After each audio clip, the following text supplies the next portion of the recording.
Yehezkiel pasal 28 ayat 1-10. Nubuatan melawan Raja Tirus. Maka datanglah firman Tuhan kepadaku, hai anak manusia, katakanlah kepada Raja Tirus, beginilah firman Tuhan Allah. Karena engkau menjadi tinggi hati dan berkata, aku adalah Allah, aku duduk di tahta Allah di tengah-tengah lautan. Padahal engkau adalah manusia, bukanlah Allah. Walau hatimu menempatkan diri sama dengan Allah. Memang hikmatmu melebihi hikmat Daniel. Tiada rahasia yang terlindung bagimu. Dengan hikmatmu dan pengertianmu engkau memperoleh kekayaan. Emas dan perak kau kumpulkan dalam perbendaharaanmu. Karena engkau sangat pandai berdagang, engkau memperbanyak kekayaanmu. Dan karena itu engkau jadi sombong. Oleh sebab itu beginilah firman Tuhan Allah. Karena hatimu menempatkan diri sama dengan Allah, maka sungguh aku membawa orang asing melawan engkau, yaitu bangsa yang paling ganas, yang akan menghunus pedang mereka, melawan hikmatmu yang terpuja, dan semarakmu dinajiskan. Engkau diturunkannya ke lubang kubur, engkau mati seperti orang yang mati terbunuh di tengah lautan. Apakah engkau masih akan mengatakan di hadapan pembunuhmu, aku adalah Allah? Padahal terhadap kuasa penikahmu, engkau adalah manusia, bukanlah Allah. Engkau akan mati seperti orang tak bersunat oleh tangan orang asing, sebab aku yang mengatakannya. Demikianlah firman Tuhan Allah.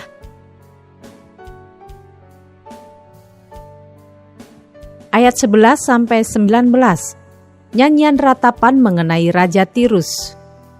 Lalu datanglah firman Tuhan kepadaku, hai anak manusia, ucapkanlah suatu ratapan mengenai Raja Tirus dan katakanlah kepadanya, beginilah firman Tuhan Allah, gambar dari kesempurnaan engkau, penuh hikmat dan maha indah. Engkau di Taman Eden, yaitu Taman Allah, penuh segala batu permata yang berharga, yaspis merah, krisolit, dan yaspis hijau, permata pirus, krisopras, dan nefrit, lasurit, batu darah dan malakit. Tempat tatahannya diperbuat dari emas dan disediakan pada hari penciptaanmu. Kuberikan tempatmu dekat kerub yang berjaga di gunung kudus Allah. Engkau berada dan berjalan-jalan di tengah batu-batu yang bercahaya-cahaya. Engkau tidak bercela di dalam tingkah lakumu sejak hari penciptaanmu sampai terdapat kecurangan padamu.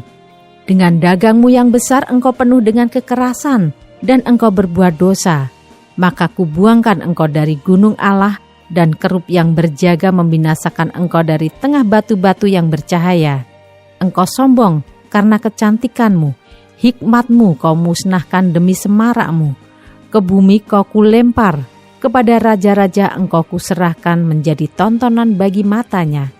Dengan banyaknya kesalahanmu dan kecurangan dalam dagangmu, engkau melanggar kekudusan tempat kudusmu.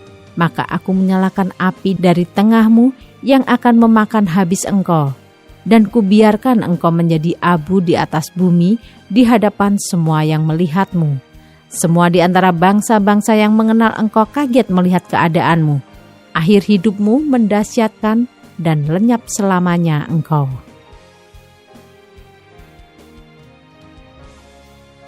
Ayat 20-26. Nubuatan melawan Sidon.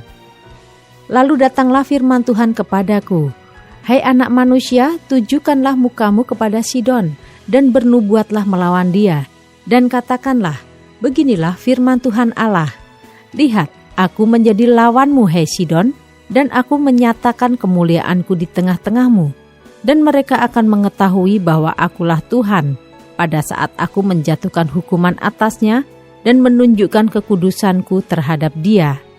Aku akan mendatangkan sampar atasnya, dan darah akan mengalir di jalan-jalannya, dan orang-orang akan mati rebah di tengah-tengahnya, karena pedang yang datang dari sekitarnya melawan dia. Dan mereka akan mengetahui bahwa akulah Tuhan, dan tidak akan ada lagi bagi kaum Israel dari semua tetangganya yang menghina mereka, menjadi duri yang menusuk atau onak yang memedihkan. Dan mereka akan mengetahui bahwa akulah Tuhan Allah. Beginilah firman Tuhan Allah, Pada saat aku mengumpulkan kaum Israel dari tengah suku-suku bangsa di mana mereka berserak, dan aku menunjukkan kekudusanku kepada mereka di hadapan bangsa-bangsa, maka mereka akan diam di tanah mereka yang telah kuberikan kepada hambaku Yakub.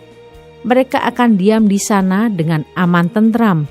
Mereka akan membangun rumah dan membuat kebun anggur.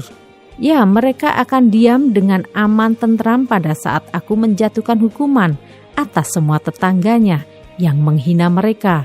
Dan mereka akan mengetahui bahwa akulah Tuhan Allah mereka.